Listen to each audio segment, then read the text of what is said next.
night drama where we're starting off with Reviewer's Corner, wondering if the plays we have seen have gone off in a blaze of glory. And we're starting with Alex Weiss and Ben Fankhauser's A Commercial Jingle for Regina Comet. It's a charming musical about the vagaries of fame, age, and the creative process. Regina Comet, a former stadium-filling singer, is now stuck trying to sell her new fragrance and compete with the youth-clicking market. She hires a cheap songwriting team, Alex Weiss and Ben Fankhauser, to come up with a jingle for her fragrance that will propel her to the top again. Alex and Ben have been friends and writing songs together since their Jewish camp days, but will this all change in their effort to repress Miss Comet, who is, by the way, played by powerhouse Brianna Marie Parham? Well, Marshall Pallet has some clever bits of stage business and on Wilson Chin's paper string set design, and Sarita Fell's costumes show glitz and practicality. And this is a pleasant little musical with a predictable arc, but watching these appealing performers make this a congenial way to spend time in a theater, and I give it a happy face minus. At the Metropolitan Playhouse, we have D.W. Gregory's play Radium Girls, directed by Laura Livingston. And at the beginning of the last century, radium was thought to be something truly miraculous. X-rays contributed greatly to World War I effort, and Marie Curie thought radium could cure all cancers. This play deals with the young women working in the factory in New Jersey, painting radium on watch dials so they would glow in the dark. And all of a sudden, the girls started developing these mysterious illnesses, and many were dying. And as each girl died, we have more masks put up in the back of the stage, and clocks are taken away to deal with time. And the play focuses on one young lady in particular, Grace, who wants to get compensation and answers for what's happening. And she's assisted by a consumer advocate, Catherine Wiley, who knows how to play the press to get sympathy and get awareness for the situation. This is it has a very large social canvas. There are 5 actors who play numerous roles, and it really gives a very wide sense of what's going on. And even the people who were profiting from this thought they were doing something good. And one of the men was drinking this radium drink and giving it to his wife to hopeful in restoring vigor. So it's a very interesting play about a phenomenon that we really didn't know enough about, where something that seems to be great turns out to be really deleterious. I thought Metropolitan Playhouse, as usual, in a tiny stage and a tiny space, does a great job. Major happy face. Bernie Kopp's The Dark Outside is a heightened family drama. It is Paul's birthday and the entire family has come to celebrate. Sophie, the youngest, has a dark secret. Ben, the big brother, is also hiding something. Middle sister Penny likes to fix everything and has her own surprise up her sleeve. Helen is a wife and mother who just wants to throw a nice party with lots of food. This is a family that likes to randomly sing, sprout poetry, and tell their inner thoughts to a tree. We know everyone loves each other because they are constantly telling one another that. It was extremely hard to connect with this play. Bernie Kopp's dialogue was artificial and didn't sound like how people talk to each other. The pile of leaves set made it difficult to tell where they were at any given time. The only dramatic moment came when Sophie finally confessed what was upsetting her. I really liked the actors. I mean, Austin Pendleton was in this, but I wish they were in a better play. I guess things are getting back to normal. My first disappointment of the season, an actual unhappy face. David Stoller is directing for Gingold Theatrical Group Bernard Shaw's Mrs. Warren's Profession, in which 2 strong, independent, unconventional women are rather different in their values and desires. It's a very spiffy production. The profession of Mrs. Warren, who isn't really Mrs., is prostitution. And she and her partner, Sir George Crofts, have a string of very successful high-class whorehouses throughout Europe. Well, her daughter, who doesn't know this, at least not at first, is someone who graduated with good grades in mathematics and is determined to lead an independent life where she doesn't need to depend on men or anybody else, but can manage on her own. And it's really interesting to see these two women who are very different, very much alike in some other ways.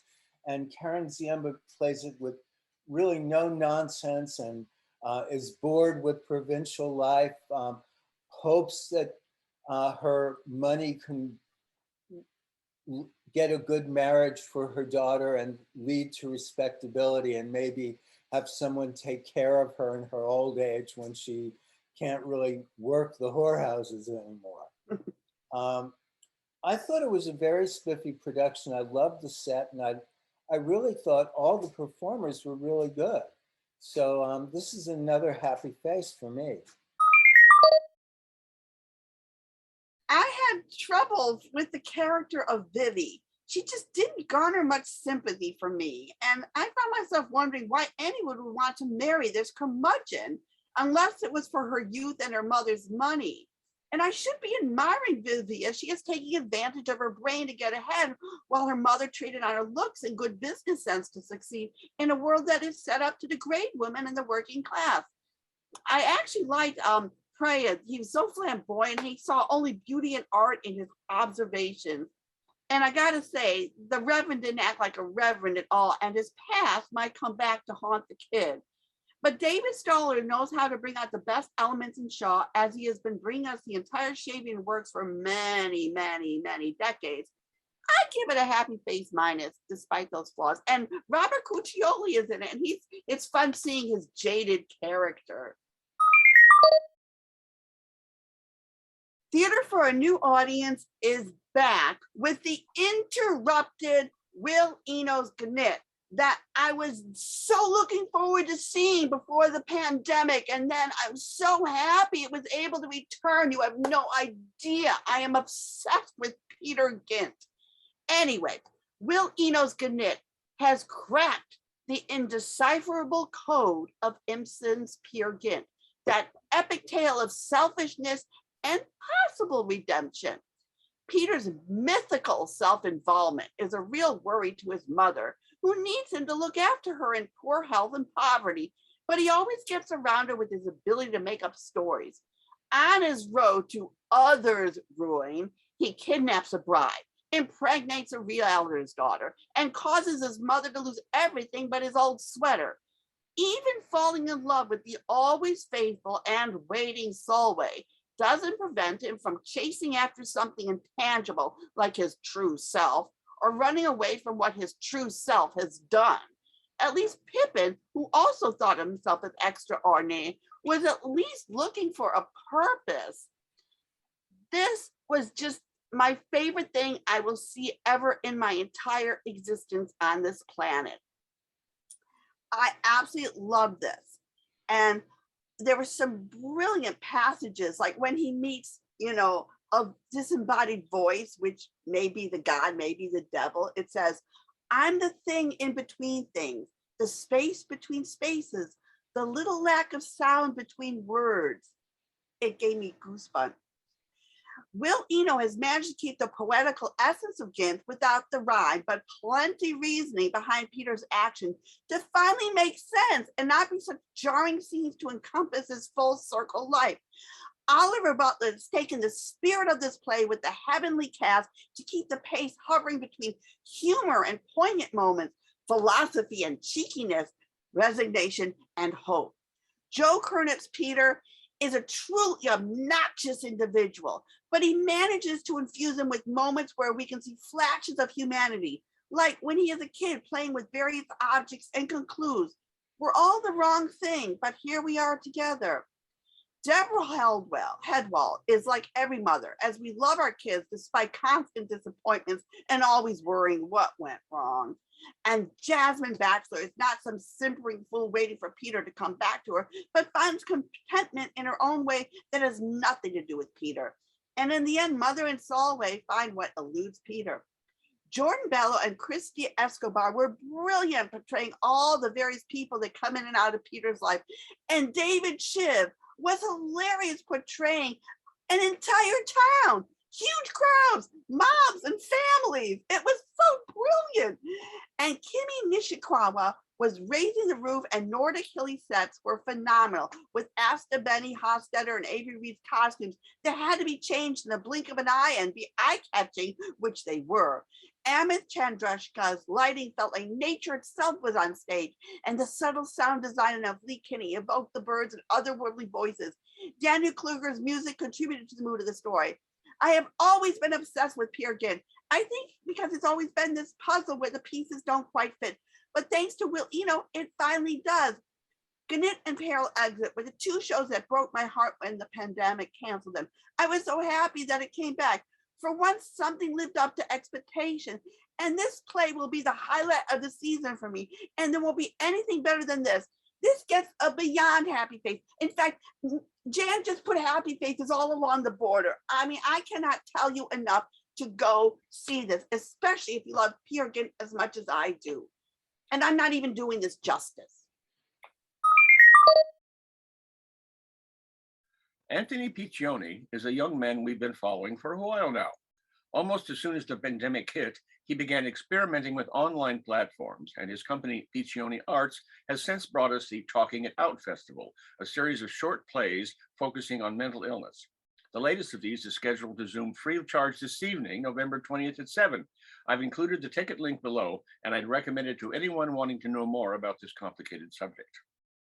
In October of last year, Anthony gave us an online production of his new play, One Empire Under God, an ambitious warning detailing the rise of fascism and what we would likely face if somehow religious zealots managed to take over our democracy. Whether or not he intended it to be so timely isn't clear, but it is remarkably spot on when it comes to these risks. Never in my long life has our country seen such political turmoil, and the fact that young people like Mr. Piccioni are speaking out in defense of our great experiment is encouraging beyond words. Now, One Empire Under God is running on stage at the Tank on 36th Street through tomorrow, November 21st. It's almost bigger than life, which is my main criticism of this thought-provoking piece, and that I think the scope of the play might work better on film. Be that as it may, Anthony and his crew deserve a big happy face for their efforts. Hooray for them. It's only with the help of the young that we can save our democracy. If you're looking for magic and enchantment, go to Fairycakes, written and directed by Douglas Carter Beam with original fairy music by Louis Finn. And it's sort of a mashup of Shakespeare's Midsummer Night's Dream with other tales of enchantment. We have Pinocchio, Cinderella, Sleeping Beauty, and a mermaid, a pirate, and Queen Elizabeth thrown in just to make things even more funny and exciting. For the enchantment, everything is in poetry, and it's very self-conscious, but very wonderful. And turns out that not only do the mortals have problems, but the fairy world has its troubles too. The children of the king and queen of Oberon and Titania of the fairy world might die if their parents divorce. So Puck, who's not a fairy, but is another kind of magical creature, is in love with one of the fairies, Peach Blossom, who he calls Fairycakes. And he's trying to bring things right by using help from Cupid's enchanted flower. But of course, everything goes wrong and people sort of find themselves mismated. Perhaps only disenchantment can help bring things back together, and prose rather than poetry might help too.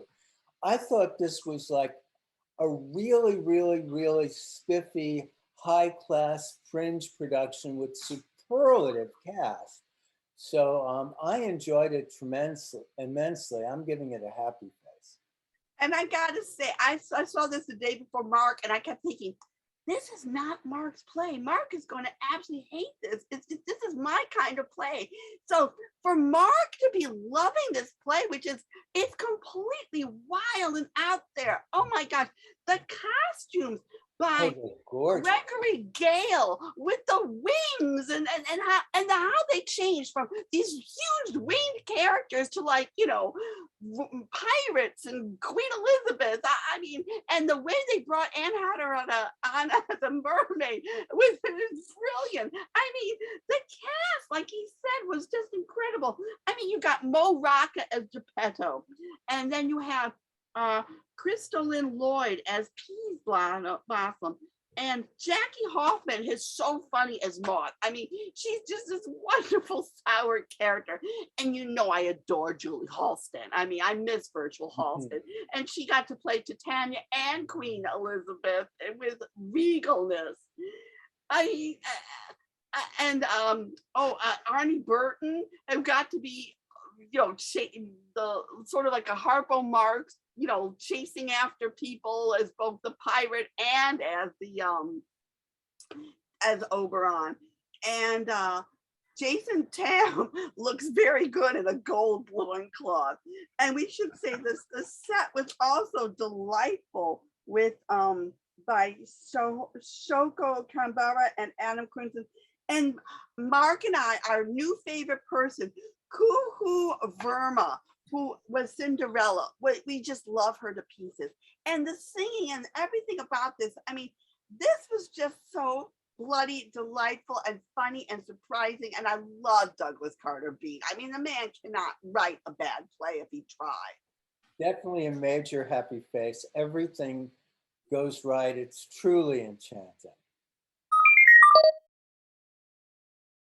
Kristina Wong, Sweatshop Overlord. The pandemic hit, and she was left without a stage or lecture hall to perform in. What to do? Inspiration struck when looking at her Hello Kitty sewing machine and realized she could sew masks. A friend told her some firemen in her city needed masks. Sure, no problem. Just cut up an old bed sheet and get elastic from whatever presents itself, like, oh, look at this bra. From this one request, others heard about it and wanted masks. And more masks. This was too much for one person and her mother. And so she created the anti-sewing squad with the unfortunate, or maybe not, acronym of ASS. Let me tell you, these ladies, some men, and even their kids worked their asses off to provide essential workers the masks the government weren't delivering, and they became a shadow FEMA. From the moment Miss Wong came on stage and broke the fourth wall to greet us, we were hooked. This was a play about the pandemic from a humanitarian perspective and how one person with the whole squad can make a difference. Happy face. Douglas Lyon's play Chicken and Biscuits takes place before, during, and after the funeral of an African-American family patriarch who's a reverend. We have his elder daughter, the prim and intolerant Benita, who disdains both her sexy younger sister and her son Kenny's gay, white, Jewish lover, who's played by Michael Urie and is very funny. Her husband, the Reverend Reginald Mabry, played by Norm Lewis, wants to do justice to his father-in-law and also carve out his own niche as a wonderful reverend. We have the daughter of the younger sexy sister, who's a kind of annoying teenager, but a lot of fun to watch. And then there's a mysterious guest at the funeral who brings up skeletons from the past. It's a very, very cliched play, but very nicely done with wonderful performers. And the audience certainly loved it a lot more than I did. I could only give this mixed face plus, and that was being sort of generous. But you don't have too much time left to see it. Unfortunately, COVID seems to have hit the cast and they're closing a bit early. So if you want to have a good time and see a good cast, even though the play's not that great, I would still recommend it. And for further shows to hear about, we've got the wonderful, delightful Jay Michaels with his indie influencer. Take it away, Jay. I love saying that. This is Jay Michaels. This is Indie Influencer. And this is High Drama. And this is a bow tie. You see, I decided to get extra dressed up because this is more than a theatrical event I'm telling you about. This is a theatrical telethon. That's right. The theater company Playful Substance is looking to the future by going retro. Join them for their Pithy Party Telethon. Pithy, that means something that's brief, but full of substance and meaning. Party, well, you know what a party is. And a telethon is a televised fundraising event that lasts many hours. It's usually a place where Jerry Lewis dropped his pants each time he raised $1 million. Anyway, well, the Playful Substance Pithy Party Telethon will be a hybrid of live and virtual, and the live portion will be November 21 at the Crane Theater, 85 East 4th Street, New York City, and they will have 3 showings, 4 p.m., 5:30, and 7 p.m. Or, if you dare, you can join the live stream coverage of all 4 hours that includes bonus content. This year's Pithy Party will feature excerpts of new works from Tori Barron, Nikki Hatsidis, Bree O'Connor, Raphael Terahia, Martha Lorena Preve, Jacqueline Reason, Stephanie Scott, Laura Siskind, Nicholas Steckman, and Donald Wollner. 10 writers, 10 directors, nearly 3 dozen actors live. No do-overs.